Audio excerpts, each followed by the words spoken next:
자, 페이지 16페이지 봅시다. 자, 제목에 남북국의 성립과 발전이라고 나와 있는데 이건 무슨 얘기냐면 우리나라가 당시에 남과 북의 두 나라가 있었다는 거예요. 그 전에 무슨 시대가 있었어? 뭐 고조선, 뭐 부여, 고구려, 옥저, 동해, 사만이 막 있었던 시대에서 삼국시대가 됐지. 삼국을 신라가 통일을 했는데 신라는 백제 영토까지만 먹고 고구려 영토까지는 다 못 먹었지.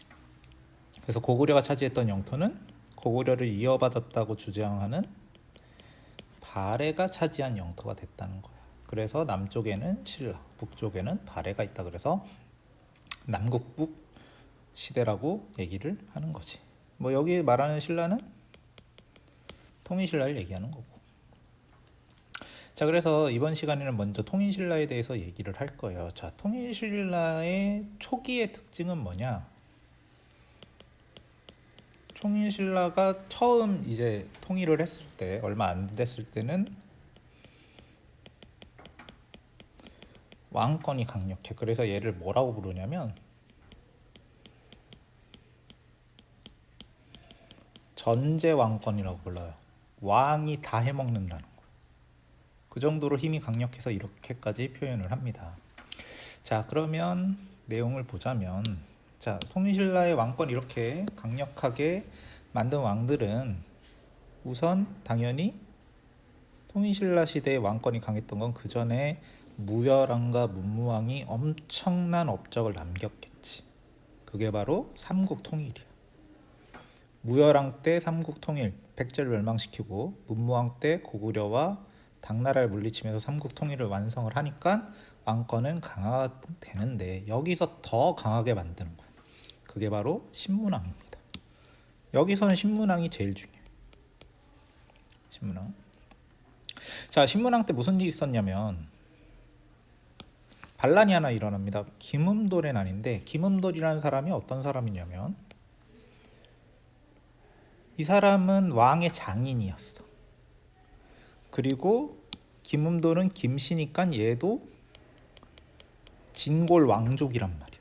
그럼 얘는 자기는 왕족인데 왕의 장인까지 하니까 굉장히 강력한 권력을 가졌겠지. 근데 왕의 권력이 자꾸 강화가 되니까 불만이 있었나 봐. 그래서 반역을 모의했는데 문제는 이 반역이 성공한 게 아니고 신문왕한테 숙청을 당한 걸로 봐서는 반란이 실패에 돌아갔어. 그러면 신문왕 때 안 그래도 그 전부터 왕권이 강화되고 있었는데 가장 강력한 귀족 중에 한 명인 김음돌의 반란까지 진압했으니까 신문왕 때 엄청나게 강력한 왕권이 완성이 되는 거야. 자, 그래서 어떤 제도들이 만들어지냐면 왕권이 강화가 되려면 자, 여기에 나와 있듯이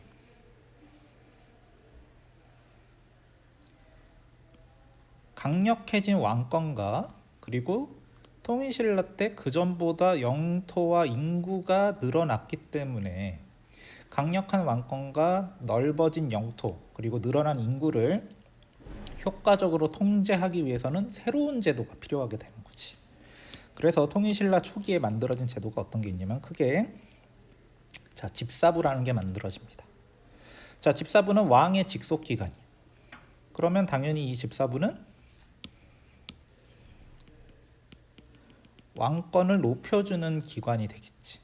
그리고 집사부의 장관이 시중이기 때문에 시중이라는 자리는 왕권을 뒷받침하는 자리가 되는 거야. 그러면 이런 관계가 되겠지. 왕과 집사부와 시중은 말하자면 한 편인 거야. 그러면 반대로, 자, 얘와 반대되는 개념이니까 대신에 약해지는 애들이 있어. 자, 귀족 화백이 기구인 화백의 권한이 축소되고, 그치? 그리고 여기 설명엔 안 나와 있지만 화백회의의 우두머리는 상대등이라는 자리가 있는데, 그럼 이렇게 되는 거지.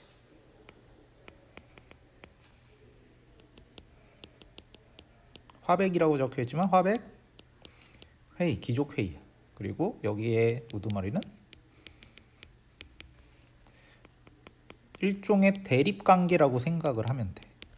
근데 통일신라 시대 초기에는 왕권이 강화되기 때문에 당연히 집사부 시중 왕권의 힘은 강해지고 대신에 귀족과 화백회의 상대 등의 힘은 약해진다는 거지. 지금 그 얘기를 하고 있는 거예요. 그리고 왕권을 강화하기 위해서는 관리들을 감찰해야겠지. 그래서 사정부라는 걸 설치해서 관리를 감찰했다라는 거지. 자, 지방은 어떻게 다스렸느냐? 구주 오소경 체제로 정비했대. 자, 구주 오소경은 밑에 지도에 나와 있지. 자, 전국을 9개의 주로 나눴대. 진짜 9개인지 볼까? 자, 하나, 둘, 셋, 넷, 다섯, 여섯, 일곱, 여덟, 아홉. 그죠? 9개씩. 전국을 9개의 주로 나누고 그 밑에 군과 현을 둬서 지방간을 파견했고 외사정을 보내서 지방간을 감찰하였다. 자, 사정부를 설치해서 관리를 감찰했는데 바깥에 있는 관리에게도 감찰을 한다고 해서 바깥에 있는 관리를 통제한다. 외사정을 보냈다. 이렇게 얘기하지. 그래서 지방간을 감찰했대. 자, 9년 안에 촌은 토착 세력인 촌주가 다스리게 하였다. 나중에 이 촌주가 쓴 자료가 발견이 돼요. 이거를 신라 민정문서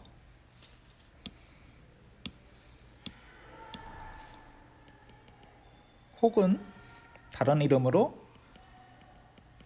촌랑문서 이렇게 불러. 나중에 중요하게 배워요. 그러니까 촌주가 이렇게 자기의 마을을 통제를 하고 있었다는 거예요.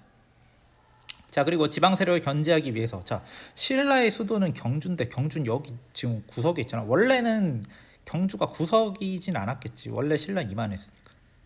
근데 갑자기 영토가 넓어졌잖아. 원래는 국가의 중심부에 있었지만 경주는 통일을 하고 나서 영토가 넓어지니까 경주가 국토의 구석탱이에 들어가게 된 거예요. 그래서 지방 세력을 통제하기 위해서 이 지역에 있는 지방 세력들 보고 야, 너네 당분간 니네 지방에만 살지 말고 거기 있으면 니네가 뭔 일을 하는지 우리가 통제가 안 되니까 수도에 올라와 있어라. 그래서 그 제도를 상수리 제도라고 불러. 그럼 얘는 뭘 위해서? 그치, 지방 세력을 견제하기 위해서 시행한 거지. 그지? 뭐 집사부를 만들고 사정부를 설치한 것은 귀족을 견제하기 위해서라면 상수리 제도는 지방 세력, 지방에 있는 세력들을 견제하기 위해서지. 뭐 지방 세력들이라고 하면은 뭐 옛날 백제의 세력, 뭐 고구려의 세력 이런 애들이 있을 거 아니야. 그런 애들까지 견제하려고 이런 걸 했다라는 거지. 자, 그다음에 지방의 중심지에는 자, 구주만 있는 게 아니고 오소경이 있지. 오소경도 5개예요. 북원경, 중원경, 서원경, 금강경, 남원경 이렇게 나와 있잖아. 그치? 그래서 지방에 있는 중심지에는 오소경을 설치해서 일부 중앙기종이나 고구려 백제 가야 유민을 이주시켰다. 이를 통해 금성이 나라의 동남쪽에 치우친 약점을 보완하고 지방세를 회유하고 통제하였다. 그러니까 오소경을 설치한 이유지. 그지? 오소경의 설치 이유지. 그래서 한편 오소경은 지방의 정치와 문화 중심지가 되었다. 자, 군대가 있어. 군대. 자, 군대는 우리가 계속 배우게 될 거야. 통일신라의 군대가 뭐냐? 고려의 군대는 뭐냐? 고려의 군사제도는 뭐냐? 조선의 군사제도는 뭐냐? 조선의 군사제도는 크게 전기와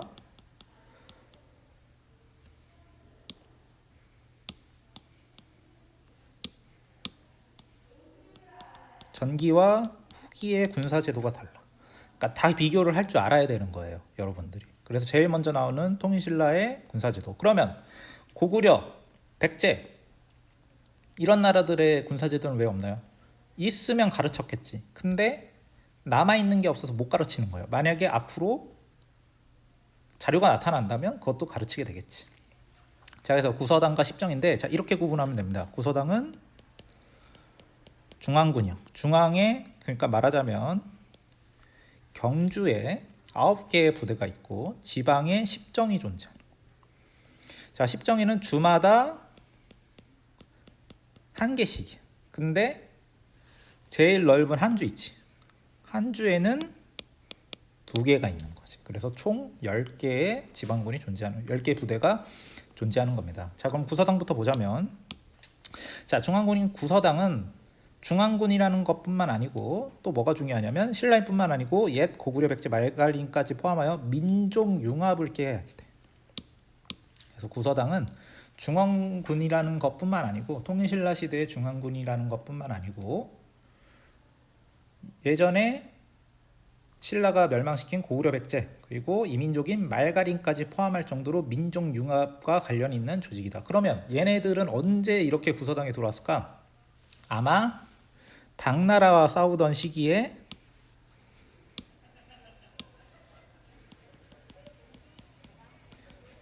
나당 전쟁 시기에 들어왔을 거예요. 그때는 신라가 자기 혼자 힘으로는 안 되잖아. 뭐 옛날 백제 유민, 고구려 유민들의 힘까지 빌려야 되는 거지. 그죠? 그다음에 십정은 아까 얘기했듯이 각 주에 하나씩 넣었는데 제일 덩치가 크고 국경 지역인 한 주에는 이정을 배치해서 국방과 지방 치안을 담당하게 했다. 이렇게 얘기할 수 있겠지. 자, 페이지를 넘겨서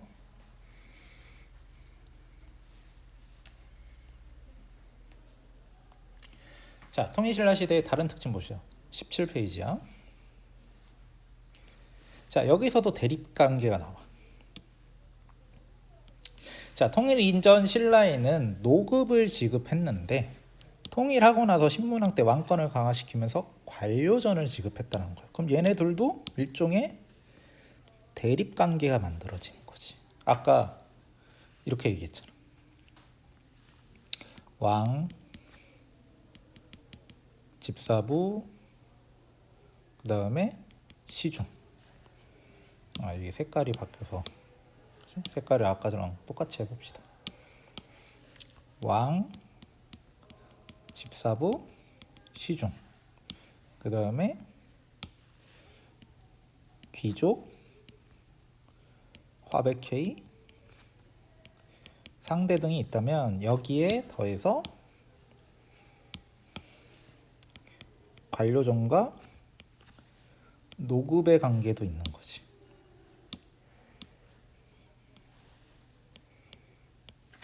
그치? 이렇게 볼 수 있어. 자, 그래서 통일 이후 관료에게 관료전을 지급했으며 이후 노급을 폐지하고 녹봉을 지급하여 귀족 세력의 경제적 기반을 악화하려 하였다. 그러니까 봐. 자꾸 노급을 막 때리고 폐지하지. 근데 이걸 누가 있어? 보면 신문왕이 노급을 지급하던 걸 관료전으로 바꾸고 그리고 나중 되면은 노급도 폐지를 해요.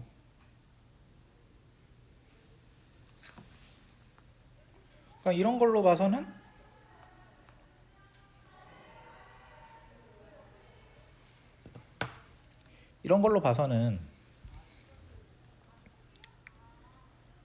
노급은 귀족 세력과 관련이 있는 제도이기 때문에 자꾸 폐지하고 없애려고 하는 거고 대신에 뭘 주겠느냐? 관료전을 주겠다. 나중에는 뭘 주겠느냐? 녹봉을 주겠다. 이런 식으로 나오는 거지. 그지? 그러면 차이가 뭐냐? 자, 노급과 관료전의 차이를 밑에 표를 한번 봅시다. 요 밑에 딱 내려가면 보이지.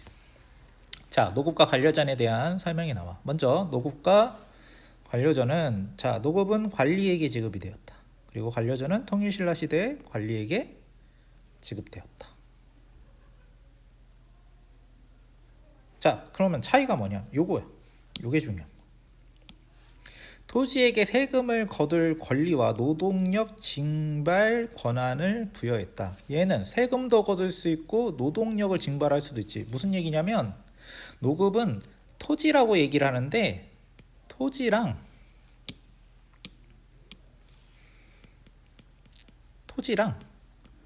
사람까지 받는 거예요. 그래서 노급을 받을 때는 보통 어떤 식으로 얘기를 하냐면 노급 몇 호를 줬다 이렇게 얘기해. 호는 집이지. 몇 집을 노급으로 줬다고 얘기하는 거예요. 단위가 호야.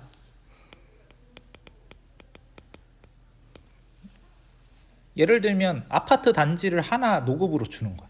그러면 노급을 받으면 예를 들어서 아파트 단지 하나를 노급으로 받았다 칩시다. 그러면 노급을 받은 그 사람은 그 아파트 단지에서 세금만 걷는 게 아니고 아파트 단지에 있는 사람들을 부려먹을 수 있는 권리까지 가져가는 거예요. 근데 관료전은 다릅니다. 관료전은 토지에서 세금을 거둘 권리만 부여하는 거야. 노동력 징발 권한이 있나요? 없지. 노급은 있지. 관료전은 없지. 노동력 징발 권한은 없나요? 그러면 반대로 통일신라 시대 관리라서 내가 아파트 단지에 해당하는 땅을 관료전으로 받았다고 칩시다. 그럼 거기 살고 있는 사람들에게 세금만 걷지 그 사람들을 뭐 데려가서 부려먹거나 이럴 권리는 없는 거야. 그러면 당연히 받는 입장에선 노급이 좀 더 좋겠지. 세금도 거둘 수 있고 노동력도 징발할 수 있으니까. 이걸 받으면 귀족들의 힘이 강해지는 거예요. 하지만 왕은 그렇게 하고 싶지 않지. 너네 세금만 걷어가라. 관료전으로 주겠다. 그래서 노급을 주던 걸 폐지하고 관료전을 주는 겁니다. 그럼 노급은 나중에 어떻게 될까? 노급은 나중에 부활해. 왜 부활할까? 이유는 하나밖에 없겠지. 왕권이 강해지면서 노급을 없앴어. 그러면 다시 부활한다는 얘기다. 왕권이 약해졌기 때문에. 왕권이 서서히 약해지고 귀족이 반발하고 행정상의 번거로움 등등의 여러 가지 이유 때문에 노급이 부활했다라고 얘기를 하는 거예요. 자, 그다음 밑에 봅시다. 점차 토지제도가 정비되면서 성도강 때에는 백성에게 정전을 나누어 줬다. 정전은 뭐냐? 자, 정전은 관리가 받는 게 아니고 백성에게 나누어 준 토지인데, 그럼 나라에서 갑자기 없던 땅을 갑자기 준 거냐? 그런 건 아니고 실제 의미는 이런 거라고 해요. 원래 경작하던 토지에 대한 소유권은 국가가 인정해 주었거나 주인이 없던 땅을 토지가 없는 농민에게 나누어 준 것으로 여겨진다. 왜냐하면 그 전에 땅의 소유권이 다 정해져 있었을 건데 갑자기 나라에서 나라 전체의 땅을 백성들에게 줬다는 건 조금 말이 안 되니까 학자들이 이렇게 얘기하는 거야. 원래 가지고 있던 소유권을 국가가 인정해 줬겠지. 그래서 남이 함부로 못 뺏게 했겠지. 혹은 주인이 없는 땅을 새로 개간을 하면서, 옛날에 빈 땅이 많았으니까 그거를 농민에게 나눠줘서 개간해라 이렇게 얘기했을 것이다. 어쨌든 정전의 포인트는 이거야. 대상이 백성이라는 거지. 노급과 관료전은 관리나 귀족에게 주던 건데 정전은 귀족이 아닌 백성들에게 줬다 이렇게 생각을 합니다. 자, 밑에 봅시다. 아까 얘기했던 촐락문서가 나와. 자, 통일신라는 백성에게 조세 공물 역을 부과하였다. 자, 세금을 걷어떼는 거야. 그러면 옛날에 세금을 크게 세 가지로 나눠서 조세 공물 역이야. 자, 조세는 뭐냐? 재산을 기준으로 조세를 걷었대. 그리고 공물은 특산물을 내는 걸 공물이라고 불러. 그러니까 우리가 흔히 생각하는 일반적인 세금은 조세야. 세자가 붙어 있잖아. 근데 공물은 특산물을 내라. 예를 들어서 뭐 제주도에 감귤이 유명해. 그러면 감귤을 공물로 내라. 그러면 그걸 공물이라고 얘기하는 거지. 자, 그다음에 역. 역은 남학생들이 군대를 가거나 하는 것을 역이라고 부르는 거지. 그래서 16세에서 60세까지의 성인 남자에게는 군역 등의 역을 부과했다. 그 군역 말고 또 있나요? 군역 말고 또 있지. 노동력을 가져가서 막 공사를 시키는 거. 그런 걸 노역, 부역 이렇게 부르는 거지. 자, 그래서 세 가지 종류의 세금이 있어. 자, 근데 문제는 이거야. 세금을 종류를 조세, 공물, 역으로 나눠서 그러면 세금을 걷는 기준이 있어야 될 거 아니야. 세금에 걷는 기준은 여기 나와 있듯이 조세는 재산의 기준이래. 공물은 특산물이야. 남자한테는 역을 부과해서. 자, 그럼 말을 바꿔볼까? 조세를 제대로 거두려면 전국에 있는 사람들이 재산이 어느 정도 있는지 알아야겠지. 공물을 제대로 거두려면 특산물이 어디서 나는지 알아야겠지. 군역을 부과하려면 남자가 어디에 살고 있는지 알아야겠지. 이런 필요에 의해서 만들어진 게 바로 신라 촐락문서입니다.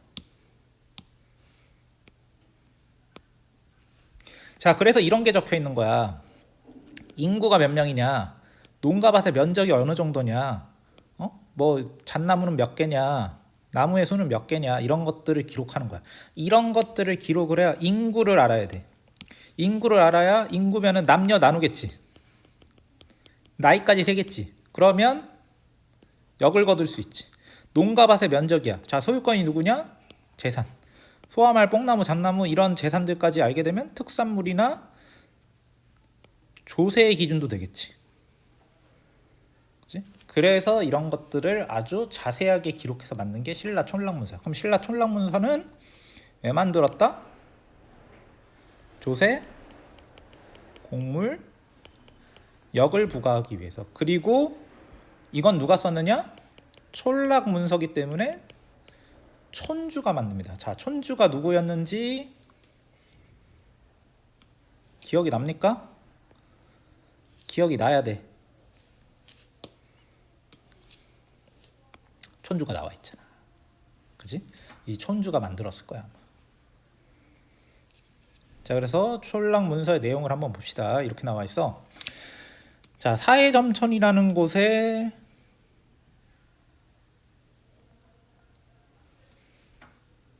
촌주가 기록을 했던 것 같아.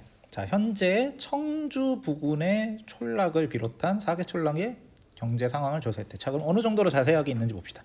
자, 줄레가 몇 보고, 자, 면적이 어느 정도고, 자, 호수는 11개, 그리고 인구가 145명이다. 인구 조사를 했지. 자, 그리고 지난 3년 사이에 태어난 사람을 합하면 그러면 3년마다 조사를 했다라는 거야. 자, 말은 25마리인데 원래 있던 게 22마리고 3년 사이 늘어난 게 3마리고, 소는 22마리인데 옛날에는 17마리 있었는데 뭐 5마리 늘어났겠지. 노는 몇 결이다. 뽕나무는 몇 그루다. 3년 사이, 자꾸 3년 사이에 늘어나는 걸 세고 있어. 그러니까 3년마다 이런 것들을 만들었구나 얘기할 수 있는 거예요. 자, 근데 이게 어디서 발견이 됐냐면 신라 촌락문서인데, 그리고 청주 부근의 촌락을 비롯한 사계 촌락의 경제 상황을 조사한 건데, 일본 쇼쇼인이라는 곳에서 발견이 됐대. 이게 보물창고야. 그러면 촌락문서가 보물이었나요? 우리한텐 보물인데 당시 사람들은 보물이라고 생각을 안 했고 그냥 공문서니까 일종의, 처음에는 이 문서를 쓰다가 나중에 시간이 지나면 이 촌락문서가 소용이 없겠지. 왜냐하면 3년 뒤에 또 다른 촌락문서 만들었으니까 그게 최신판이니까 옛날 거는 필요가 없잖아. 근데 옛날에 종이가 좀 귀하니까 포장지로 썼어. 이면지 활용을 한 거야. 그래서 일본에 선물을 보낼 때 뭐 젓가락, 숟가락을 뭘 쌌는지는 모르겠는데 포장지로 써서 일본에 선물을 보내는 포장지, 보물을 포장하는 포장지로 썼어. 근데 일본 애들이 외국에서 선물로 준 거니까 아, 소중한 거 이러고 자기네 보물창고인 쇼쇼인에 집어넣고 안 깐 거야. 포장을 안 뜯은 거지. 그래서 나중에 쇼쇼인을 문을 열고 한 몇천 년 뒤에 쇼쇼인을 발굴을 할 때, 그러니까 그 창고에 있는 물건을 조사를 할 때 보물을 하면서 포장지에 뭐가 적혀 있네? 해석을 해보니까 이런 내용들이 적혀 있으니까 아, 이게 중요한 문서구나. 그래서 촌락문서를 얘기하는 거야. 그래서 촌락문서의 내용을 보면은 이렇게 당시 사해점촌, 가, 나, 다, 라, 사해점촌 4개의 마을이 있어서 이렇게 표시가 되는데, 이 4개 마을의 인구와 가축, 인구, 토지 면적, 가축수, 나무의 숫자, 종류를 우리가 파악할 수 있는 거지. 이런 걸 왜 했다? 세금을 거두기 위해서 조사를 한 거야. 조세공물력을 거두기 위해서. 자, 그런 얘기입니다. 그래서 생각키우기에 이렇게 적혀 있잖아. 통일신라가 신라 촌락문서를 작성한 목적이 뭘까? 인구, 토지, 가축, 나무의 숫자를 파악해서 세금을 제대로 걷기 위해서겠지. 그러면 통일신라가 자료와 같이 촌락을 세밀하게 파악할 수 있었던 까닭은 뭘까? 까닭은 우리가 여태 배웠잖아요. 지방 통치 제도를 정비했잖아. 구주 5소경을 만들고 외사정을 보내고 상수리제도 시행하고 촌주가 다스리게 하고 이런 식으로 지방을 통제해서 이런 자세한 문서를 만들 수 있었던 거지. 자, 그런데 이렇게 강력했던 신라가 동요하기 시작합니다. 자, 동요라는 말을 잘 알아야 돼. 색깔 좀 바꿔볼까? 보라색으로 한번 해봅시다 이번에. 자, 동요하다. 동요하다는 것은 다른 말로 쇠퇴하다, 약해지다 이렇게 얘기하게 돼. 자, 그러면 왜 약해졌을까? 신라의 전성기에는 왕권이 강했는데 이제 어떻게 되냐면 왕권이 약해져. 그래서 어떤 왕이냐? 해공왕이 피살됩니다. 언제냐면 780년에 피살돼. 그럼 신라의 왕권이 강했던 시기는 언제냐? 뭐 무열왕이나 문무왕이 왕을 했을 때니까 654년쯤부터 힘이 강해졌을 거예요.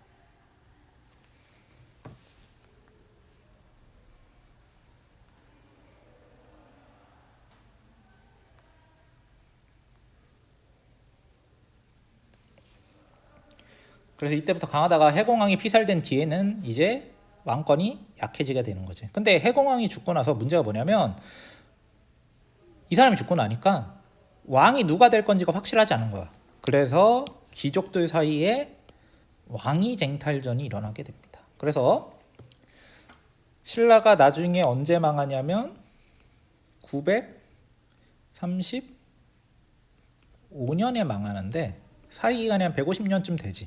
자, 나머지 망할 때까지 150년간 왕이 20명이나 나온대. 그러면 평균 7.5년씩 왕을 했다는 얘기잖아. 근데 왕이라는 거는 우리나라 대통령 5년을 하고 퇴직을 하고 미국 대통령은 4년 하고 한 번 더 당선되면 8년을 하는데 7.5년이 짧은 건 아니지만 왕의 특성상 죽을 때까지 하잖아. 말을 바꿔볼까요? 신라 이제부터 왕이 되고 나서 8년도 못 살아. 평균적으로. 꼴랑기지. 그리고 이 사람들이 유독 병에 걸려서 빨리 죽고 이런 게 아니고 대부분 피살당해서 죽어요. 재미 못 사는 거야. 그래서 왕위 쟁탈전이 일어나면서 중앙에서 곤란해져. 자, 근데 여기서 하나 더 일이 생깁니다. 자, 지방에서 김원창이 반란을 일으켜. 그래서 지방 통제력이 약해져. 그럼 중앙은 혼란스럽고 지방 통제도 안 되는 상황이 된 거야. 자, 그러다가 농민은 중앙 정부와 지방 세력가에게 이중으로 수탈당했다. 자, 중앙 정부에서만 세금을 가져가야 되는데 지방 통제가 안 되니까 지방 세력가들도 농민을 수탈하게 되는 거야. 그래서 농민이 봉기해. 자, 그러면 3단계. 중앙이 혼란스러워집니다.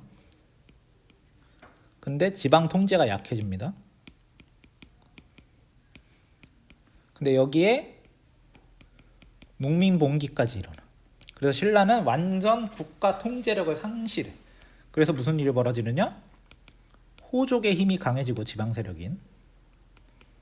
그래서 기껏 통일해놓은 나라가 다시 갈라지게 되는 거야. 그래서 후삼국 시대가 열리는 거지.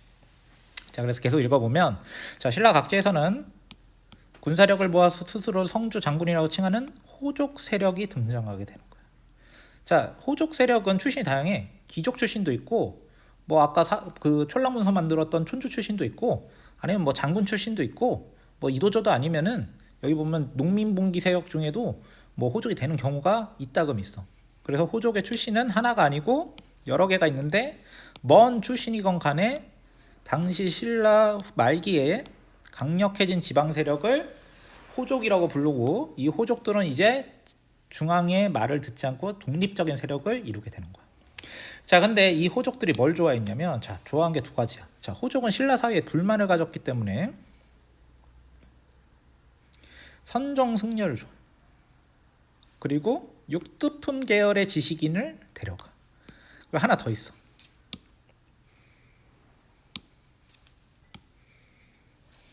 이걸 줘. 풍수지리설을 줘. 자, 육두품 계열의 지식인은 왜 호족과 손을 잡냐면 육두품은 진골에 밀려서 최고 자리까지 못 올라가기 때문에 불만이 많아. 그래서 차라리 신라가 망하고 새로운 세상이 열렸으면 좋겠다. 호족과 손을 잡고. 선종도 마찬가지야. 선종은 원래 이게 불교의 한 종류인데 이 선종은 어디와 대립하고 있었냐면 교종과 대립을 했는데 교종은 귀족과 왕실과의 관계가 깊었단 말이야. 그럼 당연히 선종은 얘네들 선종 입장에서는 귀족과 왕실 세력과 연을 맺을 수가 없지. 이미 교종과 연결이 되어 있기 때문에. 그래서 선종은 새로운 세력인 호족과 손을 잡게 되는 거지. 그럼 풍수지리서는 뭐냐? 풍수지리서는 이렇게 얘기하는 거야. 원래 풍수지리서는 무덤이나 집을 만드는 자리를 정해주는 게 풍수지리설이지. 근데 이게 좀 더 규모가 커지면 국가의 집이라고 할 수 있는 수도를 정하는 용도로도 사용이 됩니다. 근데 풍수지리서에서 이렇게 얘기하는 거야. 자극적인 말을 해야 되잖아. 경주는 끝났다는 거야. 경주는 원래 땅이 좋아서 신라가 잘 나갔지만 이제 경주의 힘이 다 있다. 다른 지역이 흥할 것이다. 그리고 그 흥한 지역에서 새롭게 후삼국을 통일한 나라가 나올 것이다. 그러면 전국 각지에 있는 호족들이 풍수지리서 하는 애들을 불러서 물어보겠지. 도대체 경주가 끝났으면 어디가 좋습니까? 그러면 진주에 사는 호족한테는 진주가 좋다. 개성에 사는 호족한테는 개성이 좋다. 춘천에 사는 호족한테는 춘천이 좋다. 이렇게 얘기하겠지. 그러니까 풍수지리설이라는 것은 신라의 불만을 가진 세력들이 듣기 좋은 말을 하면서 각광을 받을 수밖에 없는 거예요. 그래서 호족과 관계가 있는 것은 다시 한번 얘기하지만 육두품, 선종, 풍수지리설과 깊은 관계를 맺게 되고, 얘네들의 출신은 뭐다? 출신은 뭐 밀려난 귀족이다, 촌주다, 장군이다, 이런 애들이 신라의 지방 통치력이 약해진 틈을 타서 독자적인 세력을 가지게 됐다라는 거예요. 자, 그래서 결국 후삼국 시대가 열리게 됩니다. 자, 그래서 신라가 혼란한 틈을 타서 각지의 호족들 중에 가장 강력한 두 개의 세력이 나타나게 되는데, 한 명은 견훤이고 한 명은 궁예야. 자, 견훤은 완산주의 도읍을 정하고 후백제를 세웠다. 자, 완산주가 어디냐면 지금의 전주인데, 전주 지역이 옛날에 백제 땅이기 때문에 여기 살고 있는 사람들한테는 야, 우린 백제 후손이야, 백제를 부활시킬 거야, 이런 말이 통한단 말이야. 자, 궁예를 봅시다. 궁예가 세력을 키웠던 지역은 옛날 고구려 땅이기 때문에 야, 고구려를 부활시키겠다, 이렇게 얘기하는 거지.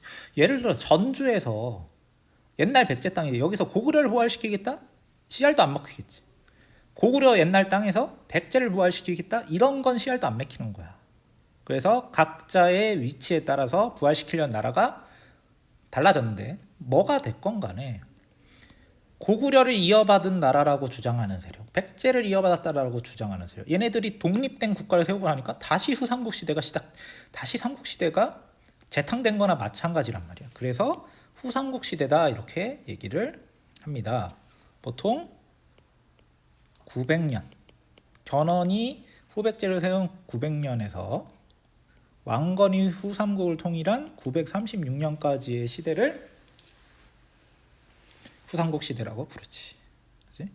자, 근데 후고구려는 나중에 이름을 자꾸 바꾸네. 자, 이후 궁예는 정치 조직과 관제를 정비하고 나라 이름을 마진이라 하고, 그 다음에 태봉으로 고쳤다. 그래서 후고구려는 나중에 마진, 태봉 이렇게 부르는 거지. 그지? 뭐 기침 소리 낸 사람도 잡아 죽이고 철퇴도 때리고 뭐 그랬다는 겁니다. 자, 그럼 밑에 내용을 봅시다. 자, 여기 나와 있는 게 신라 말의 혼란 3단 콤보란 말이야, 말하자면. 자, 아까 얘기했듯이 해공왕이 그냥 죽은 것도 아니고 피살당했어. 암살당했단 말이야. 자, 그래서 반란군에 살이 되고, 그 이후에 해공왕의 피살 이후에 왕위 다툼이 벌어지는 거야. 해공왕이 피살되고 난 다음에, 해공왕이 마지막으로 피살당한 왕이 아니고 그 이후의 왕들은 자꾸 피살당해서 죽어, 자기네들끼리 싸우면서. 자, 그래서 중앙의 통제력이 약해지니까 그 중에 왕위 다툼을 하다가 쫓겨난 사람이 있는 거야. 그 사람의 자손이 김원창이야. 자, 그럼 김원창이라는 사람은 자기 아버지가 원래 김주원이라는 사람이 있거든. 김주원이 원래 왕이 될 순위 1순위였는데 이 사람이 왕위 다툼에서 밀려서 지방으로 쫓겨났단 말이야. 그러면 김원창 입장에서는 우리 아버지가 왕이 되는 게 당연했고, 그럼 나도 당연히 왕이 돼야 되는데 지금 억울하게 내가 왕이 안 됐으니까 왕자를 뺏어야겠다. 그래서 지방에서 세력을 키워서 지방 반란이 일어나고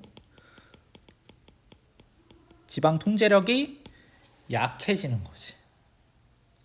그러면 이제 지방 통제력이 약해지기 때문에 지방 세력들이 백성들에게 수탈을 하게 되고, 나라는 나라대로 뜯어가니까 원종과 애노의 난을 시작으로 농민 반란까지 일어나는 거예요. 여기까지 가면 신라는 이제 국가를 유지할 수 없겠지. 그래서 결국 후삼국시대라는 시대가 열리게 되는 거지. 여기까지 하겠습니다.